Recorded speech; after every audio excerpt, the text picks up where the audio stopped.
Good Thursday morning, and thank you for joining us here on KARE 11 News Now. I'm Jason Hackett. Let's get right to your headlines. This morning, we're hearing from Border Czar Tom Homan for the first time since he took over federal immigration operations here in Minnesota. He spoke about his conversations with local leadership about how to move forward and says he's working on a plan to draw down agents here in our state. To be clear, we did not agree with Minnesota state and local officials that they would be involved in immigration enforcement. I didn't ask them to be immigration officers. I'm asking them to be cops working with the cops to help us take criminal aliens off the street. What we did agree upon is not to release public safety arrests back in the community when they could be lawfully transferred to ICE. I'll speak more about that. I will highlight that the Minnesota State Prison System under the Department of Corrections have been honoring ICE detainers. And we appreciate that important collaboration, and we're going to expand upon that. That decision has made Minnesota safer, not only for residents of Minnesota, but the men and women law enforcement. Not just ICE, all law enforcement. This week, 2 federal judges have issued setbacks to the feds. One order temporarily bans new arrests of people who have applied for asylum and are awaiting rulings. The judge also requires Homeland Security to release anyone in that category who is currently in custody.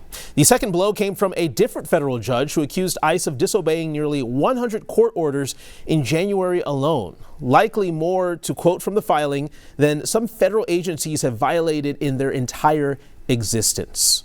Now, we've seen some tonal changes in Operation Metro Surge in the last few days. For example, federal agents are now being advised not to engage with angry protesters. The officers involved with the Alex Preddy shooting are also now on leave. These come after closed-door conversations between Tom Homan and local leaders. Breaking this morning, Senator Amy Klobuchar has officially launched her campaign for governor. She posted this video on X saying, "We've been through a lot, and I believe this moment calls for grit, resilience, and faith in each other." She says, "I believe we must stand up for what's right and fix what's wrong." Klobuchar enters the race following the exit of incumbent DFL Governor Tim Walz. He faced mounting pressure surrounding his administration's handling of fraud in the state, dropping his bid for a historic third term. Now, she'll go up against several high-profile Republican candidates, including House Speaker Lisa Demuth and State Representative Kristen Robbins, among others. New video into our newsroom is showing a confrontation between Alex Preddy and federal agents more than a week before he was shot. A family representative confirmed to NBC News this is Preddy from January 13th. You can see him yelling and spitting in an agent's SUV and then kicking out a taillight. That's when agents get out and tackle him. We know Preddy broke a rib in a run-in with federal agents about a week before his death. It's not clear if this is that incident. A lawyer representing Alex Preddy's family sent us this statement saying in part, quote, "Nothing that happened a full week before could possibly have justified Alex's killing at the hands of ICE on January 24th. New video overnight of another protest outside a Minneapolis hotel Wednesday night. Police making several arrests after declaring an unlawful assembly. This happened at the Graduate by Hilton in Minneapolis during a noise demonstration. Demonstrators gathered in front of the hotel to protest against ICE. Authorities warned protesters to leave before they began making arrests. It's unclear how many arrests were made. Also this morning, dozens of lawmakers from 15 states are preparing for a day of solidarity at the Minnesota State Capitol. Megan McPherson is there now with more. Throughout the day today, the Minnesota State Capitol will become the center of a growing national response to federal immigration enforcement here in the state. A group of DFL leaders will gather together here with state Democrats or state Democratic lawmakers from throughout the country to stand up and demand accountability from the Department of Homeland Security and also to advocate for local communities here who have been impacted by federal immigration enforcement operations. Lawmakers are arriving from states including Wisconsin, Illinois, Colorado, Georgia, Michigan, North Carolina, and Montana, to name a few, signaling that what's happening in Minnesota right now and throughout the last several weeks is no longer just a local issue.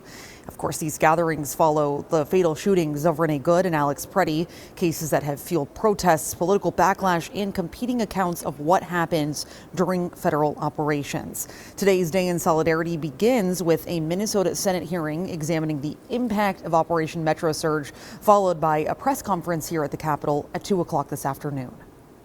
Not only do we stand with you, but we are bringing a message from our constituents across the United States, red states, blue states, our populations from every background, to say we will not stand for this lawlessness.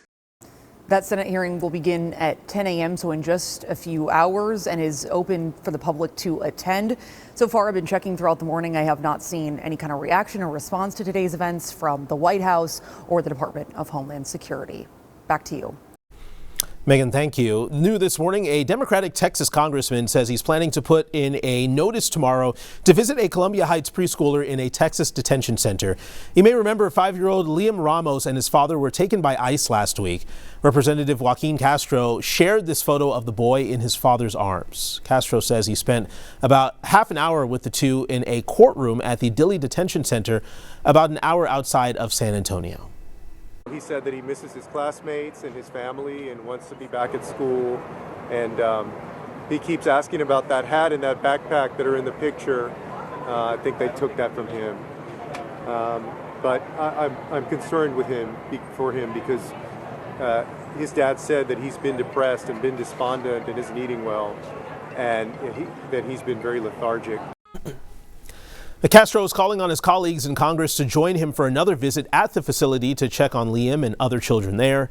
The Department of Homeland Security previously said Liam's father abandoned him in a car while running from agents and later asked to be reunited with him. Witnesses and school officials have refuted that claim.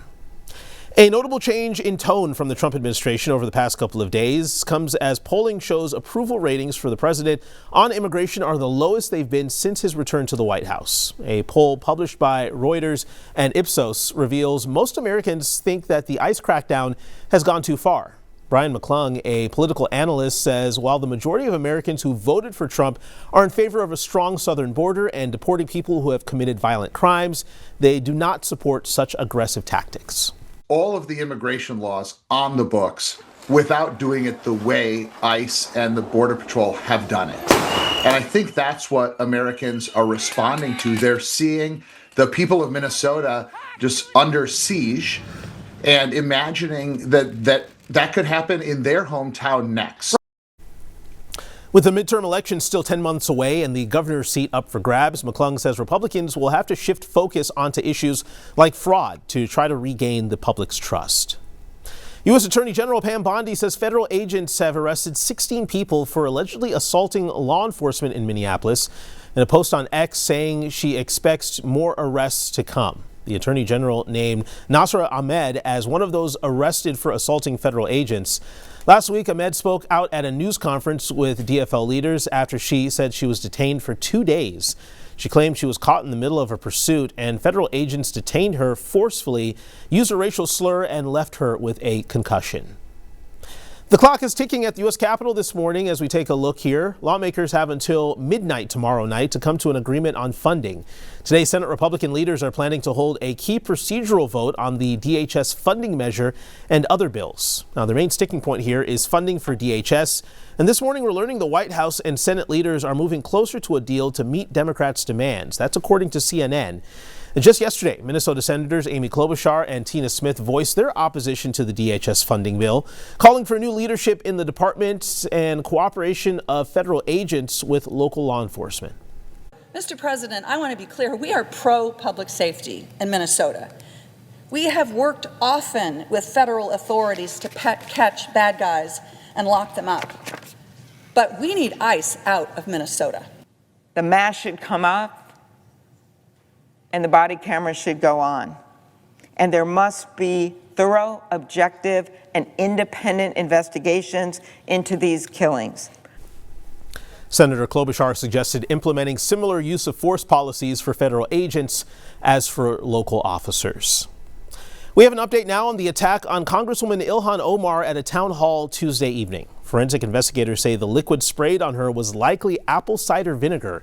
The representative spoke alongside other lawmakers about the impact of federal agents on businesses yesterday, but took a few questions about the incident. She says despite what happened, she won't be fazed from making public appearances. Well, I think my presence here should tell you that the fear and intimidation doesn't work on me.